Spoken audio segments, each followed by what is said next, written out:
Hello, everyone, and welcome to a very, very special episode of UKversus. Our friends at UVS Games have given us the privilege of sharing with you some previews from the new set Hakusho Dark Tournament being released in about a month. Just very briefly, a quick shill. Obviously, for those of you watching new to the channel, feel free to chuck us a like and a follow, whatever you. Just so we know we go live, we do podcasts on UKversus stuff pretty much every week. Obviously, those watching on YouTube do all the algorithm things that we really appreciate for the channel. Really, really cool. Obviously, you notice there's only me this evening. I don't know where Brett is. Obviously, this is quite a big deal. It's our first preview, and he's not even here. So I'll have to somehow sort of toddle on my own. I'm coming. So I just had to go get my off-brand ogre killer.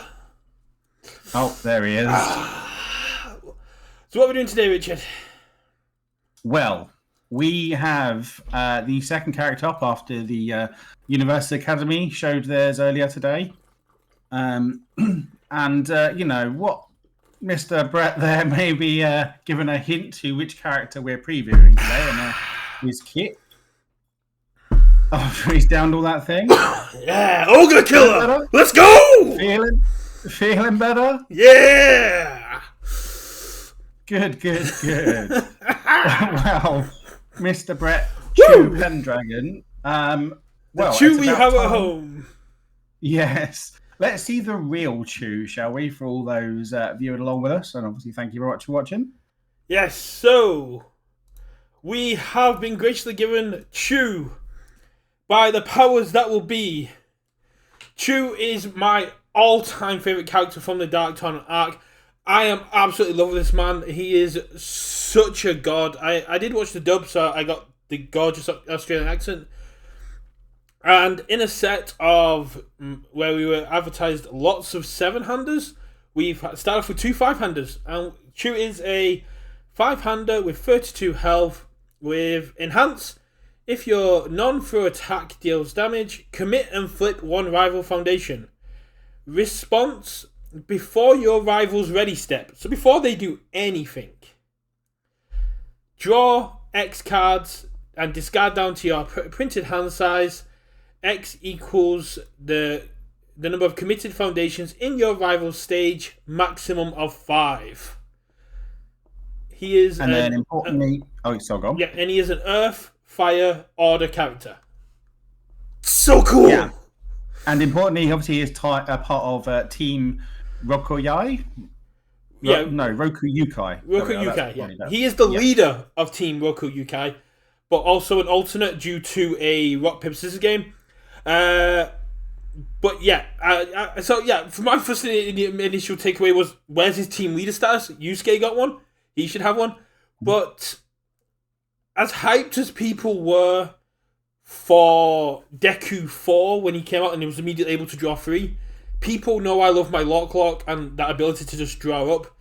This seems so cool to me. Yeah, this seems like a much better version of what Lock's doing, right? Lock was always sort of a meme, and was very like keyword locked, and had to play reigns, and then had to work. No, I think it was non-reigns. Non-reigns. Anyway, yeah. Lock was so bad I just can't remember the actual text on him. It was twice per turn. It was non-ranged, and it throws out. This punishes your opponent for playing the game in their turn, and I love that. Yes. This punishes them for blocking, right? No, if you commit a foundation in your turn and you can't ready it up, that's a card I get to draw at the start of your next turn. It punishes them for blocking because they're having to commit resources to pass those blocks. Yeah. And all of a sudden you've got more cards to draw. As Adam is saying, that is targeted committal. It is target committal and flip. Yeah. That's the key, is flip. Snipes are good. This guy gets to snipe on anything you don't block. Obviously, 32 health is a little low for a 5-hander, but he's not a 5-hander, right? He's almost a 10-hander. Yeah. Wow, that is a lot of gifted subs. Thank you, very much. Thank you, Chiefs, for the big gift sub. Some big names in there. But we'll go into we'll maybe do that after we've gone through the previews. But that's amazing. Thank you.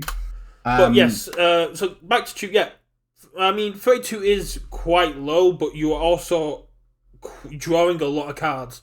It punishes cards like new training method, where you go, oh, I got to build an extra. It's like cool, but I get to draw now. Yeah. Yeah, it just means you almost have to block everything, right? Yeah. Because if you don't, then your best pieces of your board are going to get flipped and committed. And, him committing stuff might be a sort of thing he wants to do, as we might see later. Well, yesterday in Enhance, we did see a very key part of his kit. But yes. Like just it's like that, almost like Deku 4 energy of just having a lot of cards, right? He doesn't get to do it on that turn 1 like Deku 4 does, in that extra review step, but he just, he can sort of go all out on his turn, spew his hand on the board, and then say, as long as you've got 2 or 3 committed because you wanted to block some of my stuff, I can pick some cards up. True, but you still might get that turn 1, but it also, imagine you're sat across from Chew, you've got your opening hand, and you have 2 new training methods in your hands, and you go, yeah, oh cool, I can build 2 extra, but I also give my opponent 2 extra cards to review. That's an issue. Obviously, the main thing here that he doesn't do is stats, right? No. So you got to find a way of putting stats on your moves, but on Earth, Fire, and Order, him doing any sort of damage just means your stage is going to get nuked to oblivion. He draws obviously a lot of cards. Yeah. And as we'll see, maybe he doesn't necessarily need stats. He doesn't necessarily need to do damage. I mean, Earth, Fire, and Order have got lots of stats to begin with. Yeah. You've also got guaranteed damage with things like Muscle Rush in the muscular setup. Unfortunately, set one rotates out, so we're not going to talk about cards from that, which would be good under Order. No. But this, actually, we can talk about cards in terms of there's no longer it can't be fixed. Yeah, there's no longer it can't be fixed stuff, right? There's no longer it can be fixed to mess about with it. There is still saving back a go, but I was more thinking like Jolt and stuff like that, which is guaranteed damage. Yeah. But yeah, this guy looks really, really cool. Someone in chat has just pointed out you can literally overcommit. Basically, snack time reads you discard a card, draw a card in your in your opponent's turn. Yeah, like snack time is almost a freebie, right? Yeah. Because you're guaranteed to draw that card back. Yeah, exactly. As long as you've got enough cards to do the stuff on the turn, you're going to have cards to defend with. We did say that. What is that? But yeah, as much hype as Deku 4 got for drawing 3 cards, this is just so you don't get to do turn 1, but any foundation your opponent commits, they know that translates to you drawing 1 card before their next turn, and that to me is such a good mental game. But let's move on to its other cards because that's what the people are here for. So let's start off with Drunken Uppercuts. Look at that. So the Yusuke Chew fight was just a complete slogfest. But it was such a good fight that set the tone for the entire Dark Tournament arc. Yusuke has been asleep up to this point. He immediately comes up against Chew. Chew stumbles in, completely drunk. And they both show off their most powerful moves to each other. Say, if this hits you, you die. And they both go, yeah. And they just full-on wail on each other, and it's such a good fight to set up the kind of power and the kind of fight that they go down here. This is a 4 difficulty 3-check attack. It's got a 1 mid block, so a really nice block. It's got powerful 3 and punch, and it's a 5 low for 3. So one thing I noticed, just as a very brief thing between this and obviously the previous kit we saw as part of the NS Academy, this is like a very plain attack, right? Which is, I think, a part for the limited format. Like, you want these things that aren't overly complex that can just sort of slot into a lot of decks.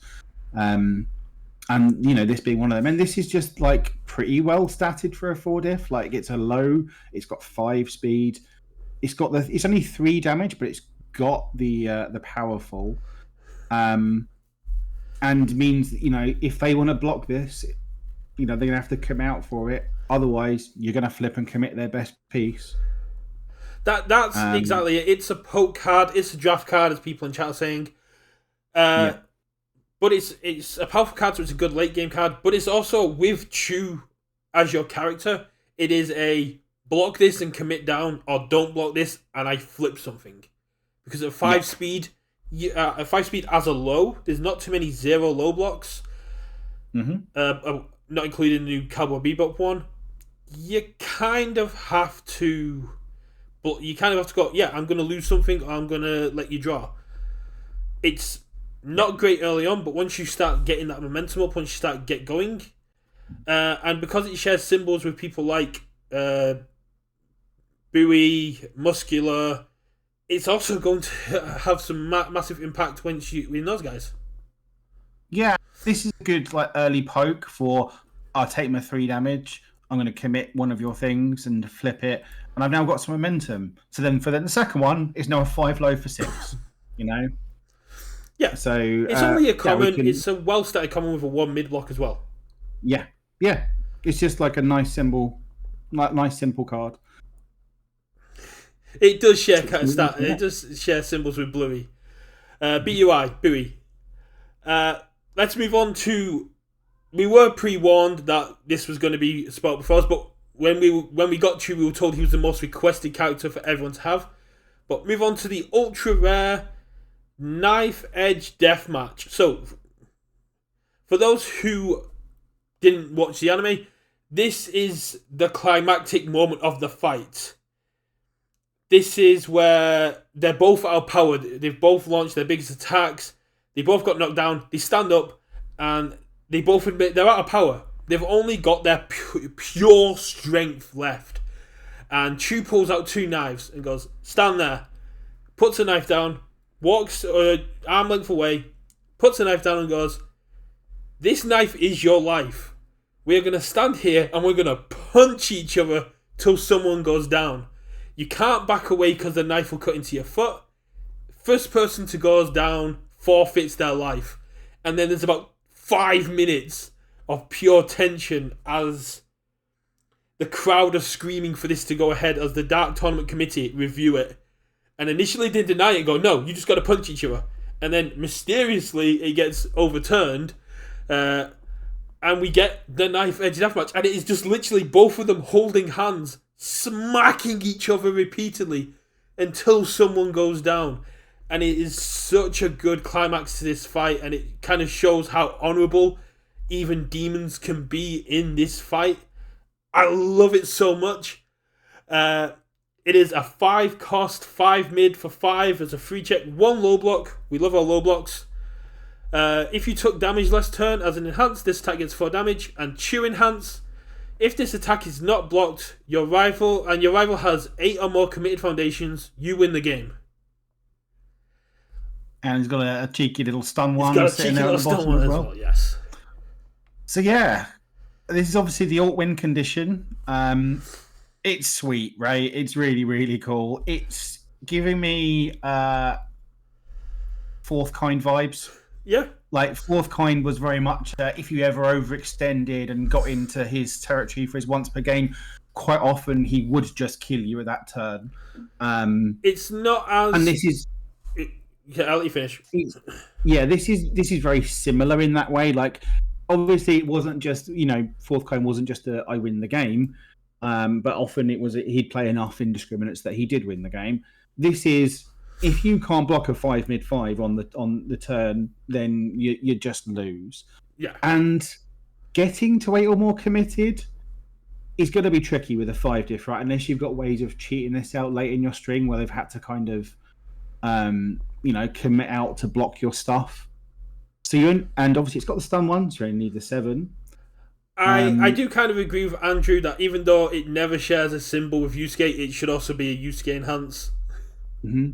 But yeah, no, with access to things like snap time, a lot more stun, even though there's a lot of stun hate as well, you can definitely get there. It's not as protected as the JRO2 win condition, which says it can't be sealed, it can't be kicked, it can't be messed with. Yes, but which is totally reasonable, right? The key, the key thing for me here is it doesn't say has to deal damage; it just says has to be blocked. Yes, so that they can't just sort of damage reduce it, right? Yeah, you can't. If it's not blocked, it to 0. Just I mean, it is just a 5 mid for 5. Quite often, you might take the damage, so it's even then it's a 5 mid for 9. I believe it checks when it's not blocked. So you enable the enhance and go if it's not blocked. If your rival has less as 8 committed foundations, so it's when it's not blocked. Mm-hmm. So unfortunately, you don't get to deal the damage, commit 1, and then go, oh, I win, because damage happens after block. But you've got the stun 1, so you just need to get 7 more, and it's yeah. I mean, this is one of those cards that if you sit down across from Chu, you always have to have this in your mind. And even if I wasn't playing a game plan around sort of stunning them down with Chu or doing something else, I'd put one of these in my deck just so that, that time you check it or you play it, your opponent's always playing around this card. And it means they can't afford to overcommit on their turn. Because if they do, then, you might just say, oh, I'll sell out to play this as my third attack after you've committed down to 8. And it's like, well, can you block a 5 mid 5 now? If you can't, then you just lose. Exactly. And you've also... How often it's going to come up, I don't know, but it's really, really fun. And as David has immediately pointed out, if Welcome to Spaceland didn't say it ends the enhanced step, that would be golden with this. Well, obviously they've thought of that, right? Yeah. And that's why. But there are ways of cheating progressive, especially on Earth and along those lines. There are ways you can manipulate that, which is why it had to be a true enhance. Because could you imagine if this just said enhance and you played it on overhaul? Fourth kind. Or fourth kind. Right? Yeah, like you play it as your fourth one on fourth kind after you've done your once per game. It's just like, well, there we go. I actually do just win rather than just have to get there with my indiscriminates. But yeah, this is really, really cool. I mean, the art is super sweet, and I think it's going to look amazing. As did the URs get XRs this set? I can't remember. I think some URs get alt arts, which I hope is at one point while they're waiting, the knives get struck by lightning, and you sort of like get this backlighting on them, both just staring at each other, and that would be a sick alt art. Yeah, I'd love to see if there is an and like this has got to be one of the top contenders for like an alt art in this set. So I'm gonna guess it does have one, and yeah, I'd love to see what it looks like. But yeah, this is a super sweet card. If the BUI one is one of the money URs, this is gonna be one of the most niche URs, and I could 100% see someone like Jose turning up to the Wish tournament with Chu Deathmatch. Because he's already done the JO2 chain. He's now got... Aside from the bottom enhance, right? It's sort of reasonable for a 5 diff. A 5 mid for conceivably 9, 1 low block, stun 1. Obviously, it doesn't have the keywords if you're keyword locked, but Chu isn't keyword locked. Like, he doesn't care about keywords. So, it's super, super cool. Yeah, and I'm obviously going to want to try it at some point. That's just it. You got to think. Get someone. There's so many ways to damage pump on those symbols as well. It is a base stat 5 mid for 9. I've had a lot of experience with Cheerful Uppercut, where you have to discard a momentum to get the 4 damage, being a 5 low for 8. I really like it, and I really want this art on a playmat. Okay, Jose, we'll move on to the next one, which is Ogre Boulder. It is a 4-cost free check, 3 high for 5, plus 3 mid block as the rare. First enhance, if your rival... Oh, sorry, enhance, not first enhance, but enhance. If your rival has 2 or more face down foundations, it gets 2 speed. If your rival has 3 or more committed foundations, it gets 2 damage. It's arranged with stun 1 and Team Roko Yukai stun 1. So stun 2 with Chu. Yeah, so... you're 2/3 of the way there for that bottom enhance. ideally, it's sort of an early-ish poke kind of thing. You stun them down a bit, you're going to draw then some cards on their turn, make them pay for it, And it's like it's a 5 damage move, and it's an off zone. Seems okay. Yeah. And like as long as you can get one more stun out of it, it's a 2 damage. And later in the game, 2 or more face down is going to be reasonably straightforward. So it's coming in as a 5. It could conceivably be a 5-speed 7 with stun 2 on a 4 diff. Exactly. Pretty good. This as is long as you're doing the thing. Yeah, for its symbols, this is really, really good. Even just as a stun 1 4 cost in other characters, but in team Roku Yokai, where you've got Zeru and you've got Rinko, who I believe are also coming, but we've seen a Zeru card. Yo-Yo Boy has to be in there somewhere, and you've got a lot of cool characters with a lot of cool abilities coming in. Yeah, I really like this. Yeah, like one snack time makes this. You fulfill that bottom enhance. Yeah. So one snack time makes this pretty good. I think it's sort of deceptively good, actually.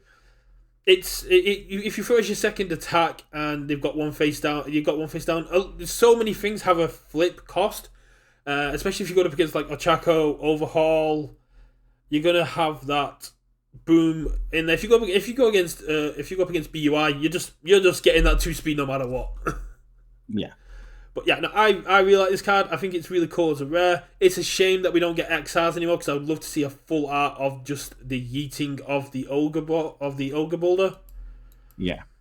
And then we move on to my boy, the bottle, the Ogre Killer. Another 4 check. That is a 2 high block, 4 mid for 3. So nice little pokey stats. Enhance, flip 1 foundation. Your rival commits 1 foundation and 1 asset with ranged and stun 1. Yeah. I mean, this isn't overly exciting. Feels like a bit of a limited piece. Maybe like if assets are a big deal, you want to have a way of dealing with those. But it's a 4 mid for 3. Like, again, this feels a bit sort of draft card filler. Do you know who likes this? Shoto 4. It's a ranged, it's a stun, it commits 1 foundation, 1 asset. So immediately commits 2 on there. And then because it's a ranged, you get to respond and stun. Respond and seal. Yeah. So you get the 2/2. Still, it's a draft card, I think. If it shared symbols with Starmud Blades, I'm sure you'd be a lot more happy. I mean, I think Disaster Dan in chat is quite happy about seeing all these Urabami cards with these 3 damages, but yeah, it's fine. Like, this is a fine card. I don't think it's like a particularly competitive card, but I think it'll be fine. It's an uncommon, and it does uncommon things. It's nice. Yeah. I think the main thing to remember with Chu is he's there for a long time, not for a good time, not for a quick time. He is there to poke and go, you lose your best foundation, and just leave you with a completely face down blank board. Yeah, so, it's just that it doesn't have powerful, it doesn't have EX. He's not like. No. All he wants is to go. Yeah, you can block this 3 damage, or you can take it and lose your best foundation. Mm-hmm. Let's move on to the foundations. Master of Drunken Fighting, a 2 cost 5 check, 2 low block with commit. Your rival commits 1 foundation. Not great.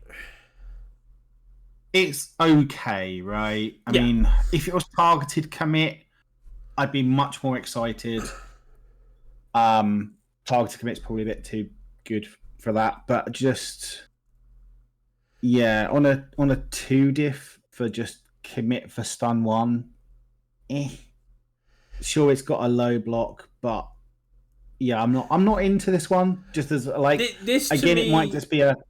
This is a knife deathmatch card. You go, I've got it down, and then you pass the knife deathmatch. You've got this card, and you go, I'll commit it. You commit 1. Cool. I'm now closer to deathmatch triggering. That is yes. It. And you might be playing him with other stun your board out and do things kind of cards, right? but especially the 5-hander, right? Like, there might be a case of other other characters on these symbols wants this sort of effect. But I think maybe in him, like playing a 2 diff slots are generally quite competitive for what they do, and just a commit 1 foundation, yeah, yeah. No, yeah, it's nice. If you're going all in on the win condition, I can see just wanting to play this because it just gets you there.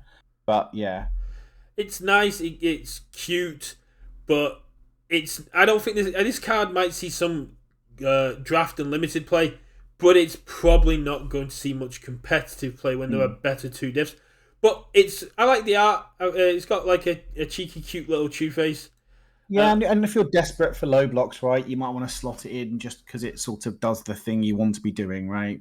Exactly. Because in theory, it's enhance, commit, and draw. Commit 1 foundation and draw a card in him. So now we have Stumbling Warrior, a 2-cost, 5-check, 2 mid block with enhance. Flip, your stun attack gets +1 speed and +2 damage. Solid enough. Like again, very very sort of draft card. Like flip for stats is fine. It gives him the damage he needs. Like in theory, because he's sort of stunning people out, committing stuff down. He doesn't need the speed quite as much, and he needs the damage. So this flipping for +2 damage. Again, it's a 2 diff. If it was a 1, I'd be a lot more excited about it. But yeah, I'm okay with it. Like again, if you need some ways of getting damage pump on your moves, like it might be okay. It's a decent card. It's a decent block mod. It's definitely going to see limited play for sure. And as everyone in chat's pointed out, we have our favourite referee of Kota in there. Jury's nice. I like Jury, but Kota is the GOAT. Yeah. I mean, yeah, it's just like the rate really isn't there on this card for me. So it's a common and getting flip for stats. And again, like all of these sort of things are going to be really solid in draft. Like stats are what you want in draft and limited, and sealed and stuff like that. So yeah, you can always run it with the Bebop card, the Bebop attack that lets you unflip one. So you play an attack that's got stun, you flip it, you give it the stats, you then play falling heel kick and you unflip it. And you go, yeah, cool. I got more. I'm ready to go for the next one. Yeah, but yeah, it's a cute little card. It's Stumbling Warrior. It's very on point for how this is how he enters, just completely drunk, wondering. Yeah. The more as he gets more sober, he acts more drunk. It's quite cool. Setting the record straight. Our first uncommon foundation, a 1-cost 5-check +4 mid block. Discard 1 card. This attack gets -2 damage, minimum of 1. Okay, so yeah, you can't reduce the damage to 0. No. Which is sort of what he wants. This seems pretty good in him, actually, because in theory, he's going to have excess cards on their turn, right? So having a way of saying, actually, I can just discard them to DRU seems reasonable. And like maybe 7-handers might want this because they've got, again, like the extra cards in their hand, maybe on opponent's turns. But obviously it's got the 4. In theory, this I'm guessing they've tested this to be quite good. Hence why it's got the 4 mid block on it. Well, you got to remember Chu shares symbols with BUI, and BUI having a lot of damage reduction cards in himself. And yeah, like you said, if your opponent is overextended, if there's no more attacks coming and you've still got a handful of foundations, you go, yeah, cool, I'll just discard a card to give it -2 damage. Boom. Discard the other copies of this in your hand that you don't necessarily need or don't want to block with because it's got a 4 mid. Again, it's an uncommon. It's not great, but in limited play, it could save your life. And as the UA Academy this could see like play in some constructed decks that want DR. And have that sort of excess cards, ways of drawing cards.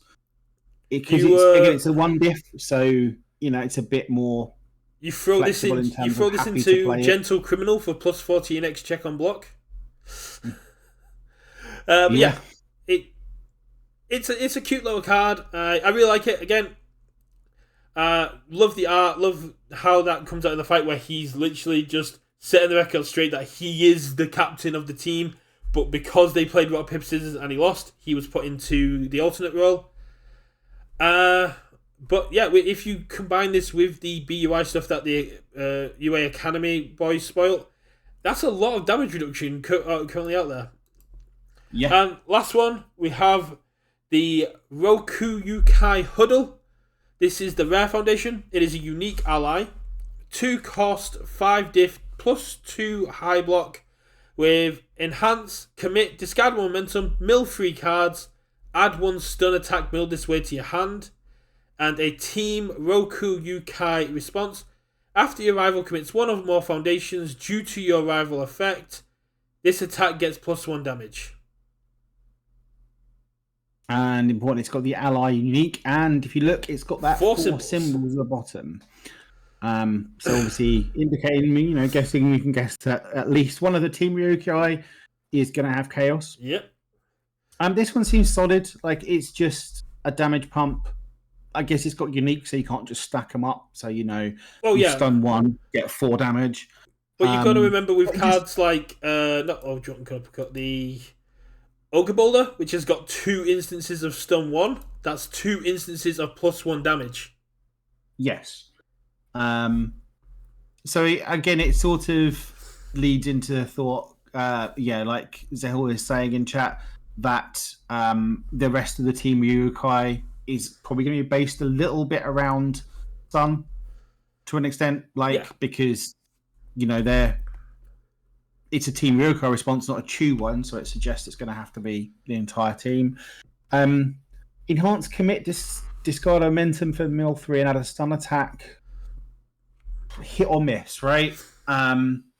It's probably something to do like during your opponent's turn to try and maybe dig for a block or something, or like just losing a resource and potentially then not getting anything out of it. Like, if you miss on this, it's going to be a bit horrible. Oh yeah, but you've got ways to ensure that with things like Final Smash on order. There are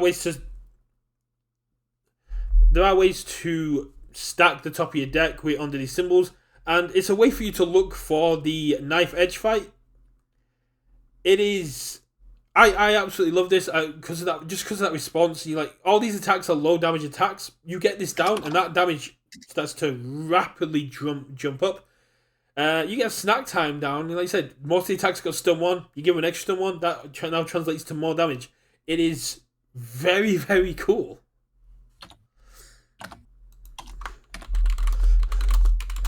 Like, it's a way of drawing cards, like using that momentum, and just like free damage pump. Again, I think it's probably going to be a 2 to 4 in Chu at the very least. I'm never a huge fan of these flip some cards, hope to get something. I mean, it's cool, but it reminds me of Stun Grenade, where you just when there is you have to commit a foundation to do it. The thing with Stun Grenade, it was almost like a freebie, right? It was like, you've got your attack, you've got your stun, and if you get a card, brilliant. And with this, just the commit cost, like you're giving up a resource, so you really have to, and you're giving up momentum as well. So you really have to hit in order to feel good about that, right? Yeah, it has to be a Hail Mary throw. It has to be a card that you play in your opponent's turn to go, I need to hit an attack to block. I need to hit an attack to sculpt into my next turn. Because ideally you just want to sit there and go, stun 1, respond, stun 1, respond, discard to snack time, stun 1, respond. Yeah. Like, I think it's going to be definitely played in Chu, and I think could see a lot of play outside of it as well. Like, in that, again, decks that are doing this thing. So, yeah, really, really cool. Really good. Like, probably the best of his foundations. Oh, yeah, 100%. And this will probably see play in all of, like, the team. I think this is going to be really cool. It's a shame that we're not getting alt art. I do love the new swirl pattern on the foundations. But I would love to have just seen this as like a full art with just the text, so you can still see the rest of everybody's bodies. Because Zeru and Yo-Yo Boy are kind of like a little bit more cut off. I just love the look on Zeru's face as well. But yeah, that's the last card of Chew.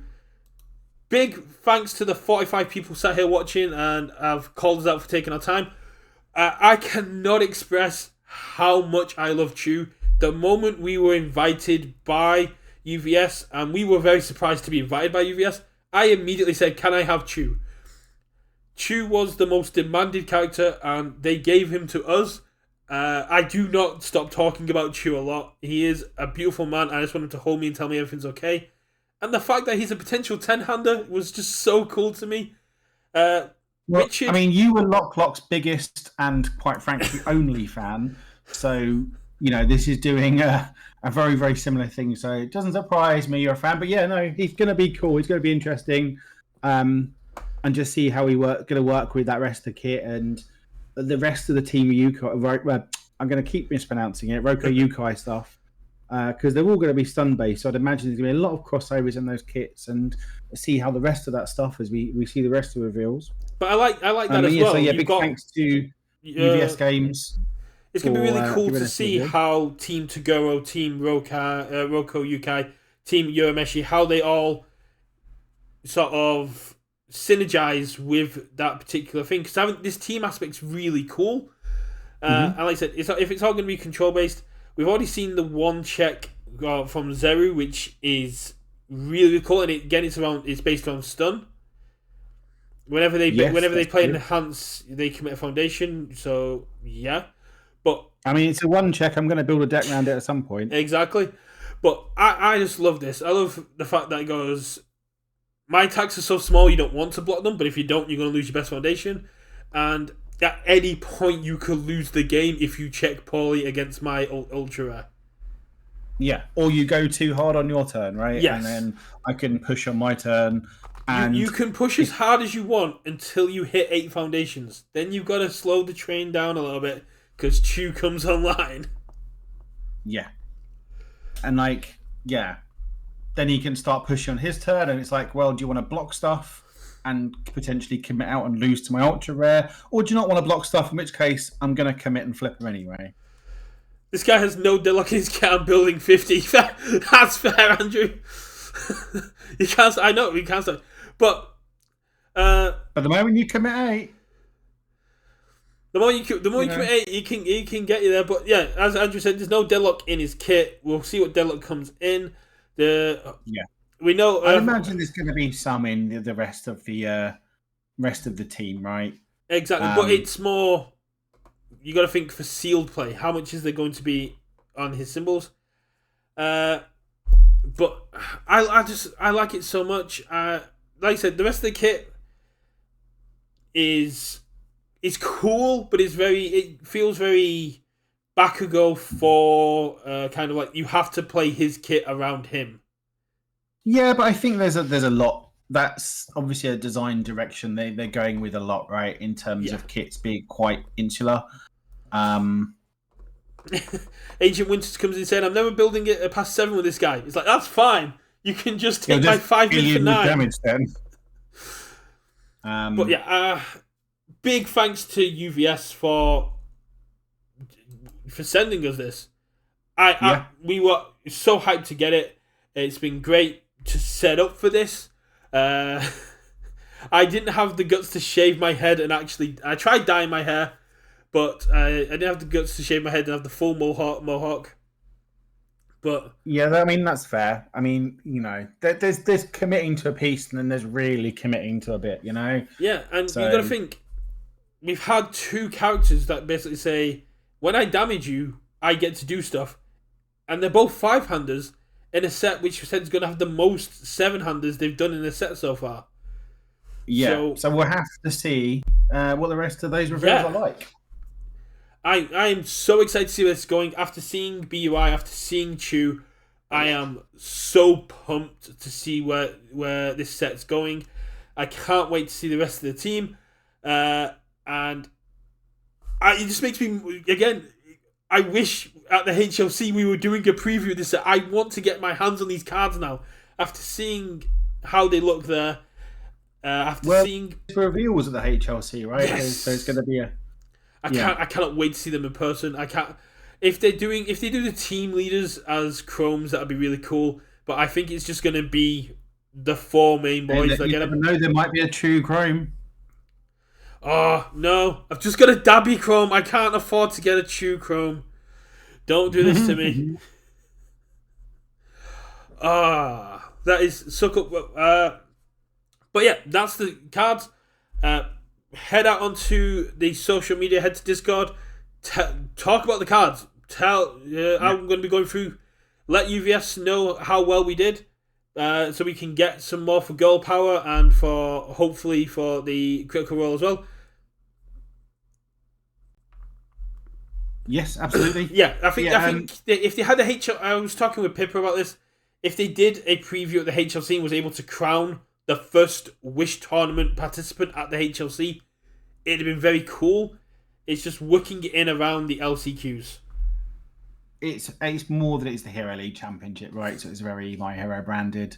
Makes sense to not do a Yu Hakusho thing there. But yeah, so yeah, obviously thanks everyone for joining us in chat. Obviously if you're watching us on YouTube, thank you very much as well. Obviously go on to the UKversus website and you can see all the rest of the content creator reviews that are coming out the rest of this week. Yeah. I believe Pippa is next tomorrow. Yes, I believe Pippa is tomorrow at 9 a.m. PST, which is 5 p.m. GMT, which is 1 p.m. EST. Yeah. So yeah, absolutely go out and support all the rest of those content creators and check everything out. Yeah. And yeah, we will catch you on the next one. Yeah, we should hopefully back on Sunday. Sunday, yes. Hopefully, if diaries align, we're going to have a bit of a sort of round table chat about the HLC and sort of what we expect there. So, yeah, hopefully we'll see you all on Sunday. Yeah, and a big thanks again to Chief Let's Talk UVS for those 10 gifted subs so people could get out of the ad block being blocked by ads. Big shout out to everyone that was talking for the cards, and thanks to Jose for rushing us along because I could have sat there and talked about the art and the fights because I know we're signing off, but I want to once again just want to go into, for me, the much better than the Younger Togawa fight, the Rin fight. The Chu fight set the tone of the Dark Tournament. You had the crowd demanding blood, and you were able to see how honourable some demons were. You were able to see how much they hated the Spirit Detective and wanted him dead, but that this tournament was not going to be on their side. They were not going to be their friends, and that they were not safe at any point.